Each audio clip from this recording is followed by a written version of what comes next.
And I am Queenie Guillermo Miana. So our topic is all about understanding climate change. Preliminary concept. Climate versus weather.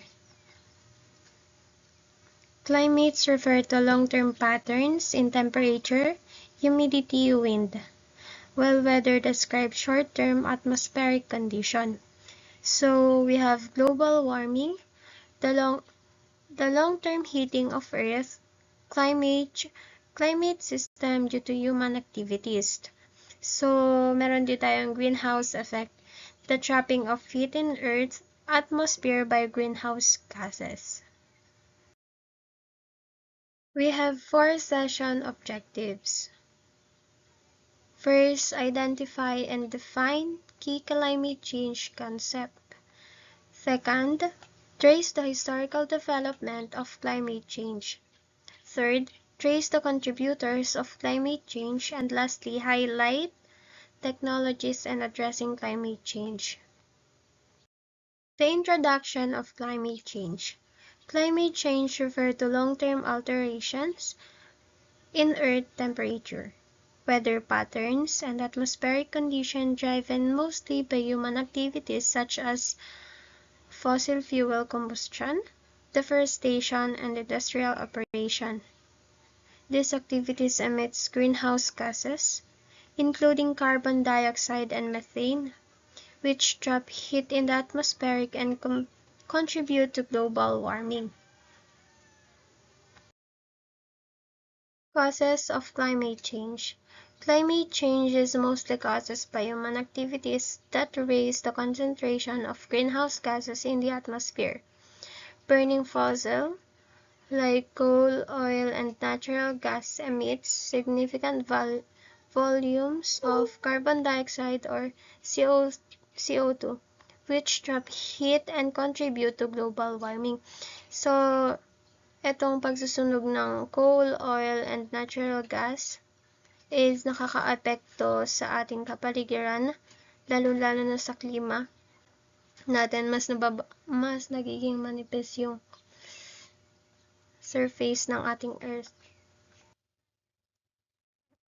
And deforestation contribute to climate change by decreasing the amount of trees that absorb carbon dioxide at the atmosphere. So, kapag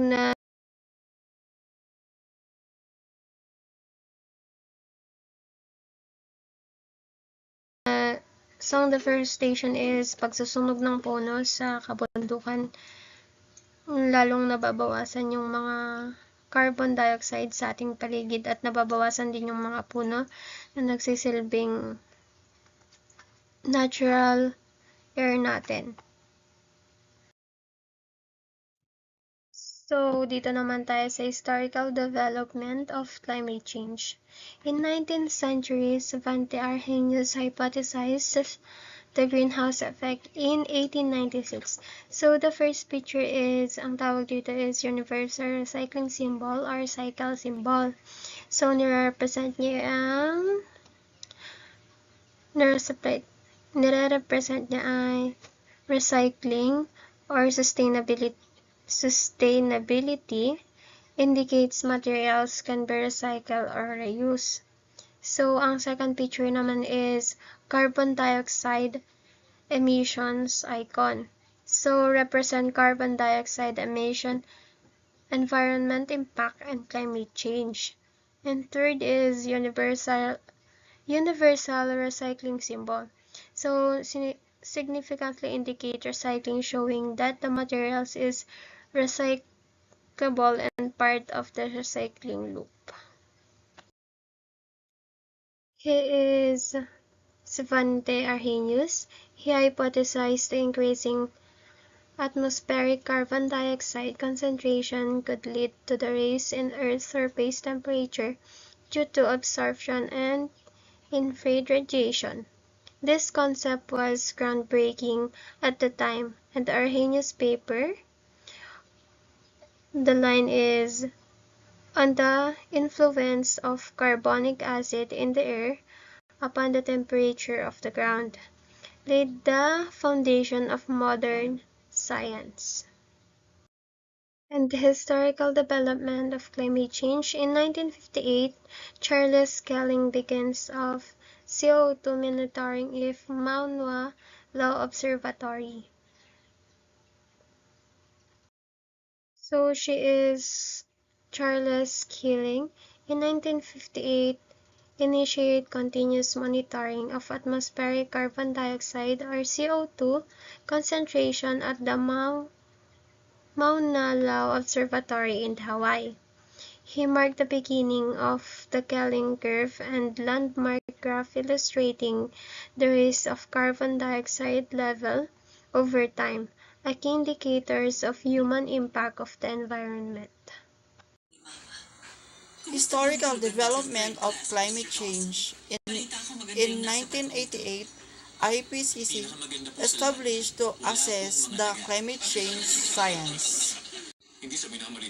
In 1998, the Intergovernmental Panel on Climate Change, PCC, was established by the World Meteorological Organization, WMO, and the United Nations Environment Program, UNEP, to access climate change science.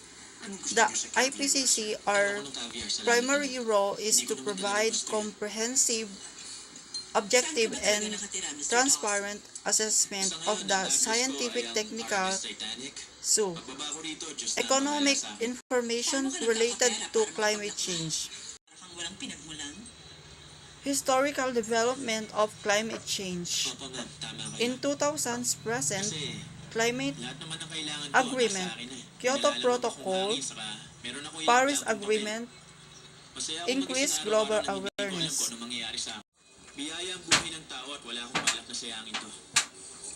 The Kyoto Protocol and the Paris Agreement are key to international agreement addressing climate change, reflecting growing global awareness of the issue. The Kyoto Protocol, adopted in 1997 and entering into force in 2015, primarily focus on binding emission reduction target for developed nations, while the Paris Agreement, adopted in 2015, include commitments from all major greenhouse gas emitting countries.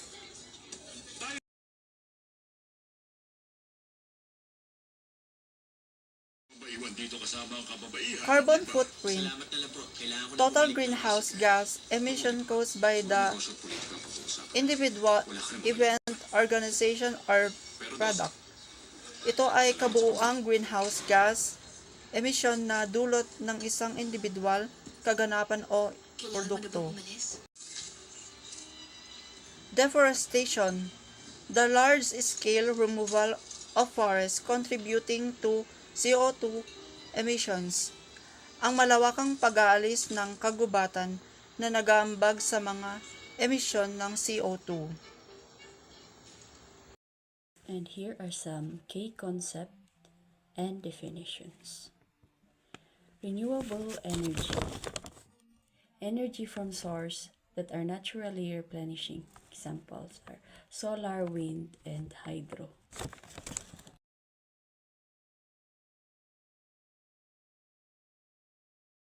Conclusion. Climate change is a complex and pressing global issue influenced by human activities. Understanding its development, concept, and implications is vital in crafting informed solutions that involve people, technologies, and scientific advancements. Now, let's move on to notable contributors in understanding climate change. One of the notable contributors, Svante Arrhenius. He is the first to model the greenhouse effect. The next contributor, James Hansen. He was a former NASA scientist and climate change advocate. And last but not the least, Greta Thunberg, a youth activist raising global awareness.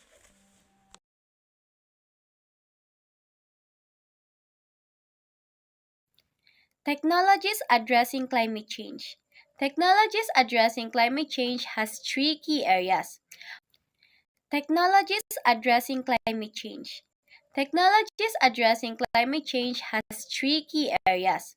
One is carbon capture and storage. Carbon capture and storage, this technologies is used to trap and store CO2. Two is generate renewable energy. Generate renewable energy source, unlike fossil fuels, are naturally replenished. They include solar, wind, hydro, geothermal, and biomass energy. These sources are converted into electricity using various technologies. And three is electrical vehicles. Electric vehicles. Electric vehicles are vehicles powered by electric motors. Instead of internal combustion engines, they typically run on batteries that are recharged from the electricity grid.